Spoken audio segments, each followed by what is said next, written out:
If you've lost your sexual desire or sexual ability, we can help you. We intuitively know that it is correlated with hormonal imbalance or hormonal deficit, both men and women. Testosterone is the primary hormone that determines our drive. Men, primarily, they have a much greater testosterone level. Men's testosterone will start to naturally decline at about 35 to 40 years old. And by the time they hit 50, they've got 50% of what they had at 20. By the time they hit 60, they've got one-third. It's amazing, the decline of testosterone. When we get that decline of testosterone in men, they start to have the central bulging of fat. They start to lose their mental drive, their focus, their ability to have that determination, and a lot of mental ability is determined by testosterone. So men will feel a loss of focus, drive, initiative, determination way before it affects any body parts. And a lot of times, if the man is becoming very fatigued and they're starting to feel like they're losing their mind and they're losing their drive and their ambition, that's one of the first signs of low testosterone. Do we measure their blood?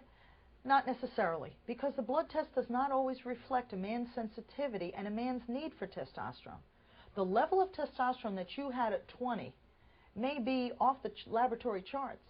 And if you came down and you're 50 years old and you're at the low end of normal for the laboratory values, but you feel horrible, we're going to put you back up to close to where you were at 20 and get you feeling better, irrespective of what the laboratory says. The laboratory does not tell me your individual need, your sensitivity. So that's why I don't rely 100% on laboratory values. Laboratory values are a guide. They're not a dictator. You are my best laboratory. You tell me your symptoms, your signs, your diseases, and what medications you're on. And I correlate what you're feeling, what you're on, what diseases you've had, and we figure out what's the best regimen for you. There's a lot of medications that are readily prescribed and a lot of over-the-counter medications that give a lot of symptoms that people have.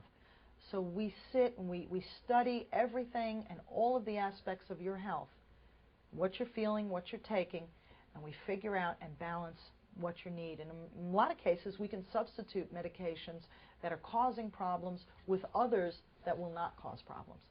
So we take in the whole body and the whole individual and all your health care issues, problems, and medications.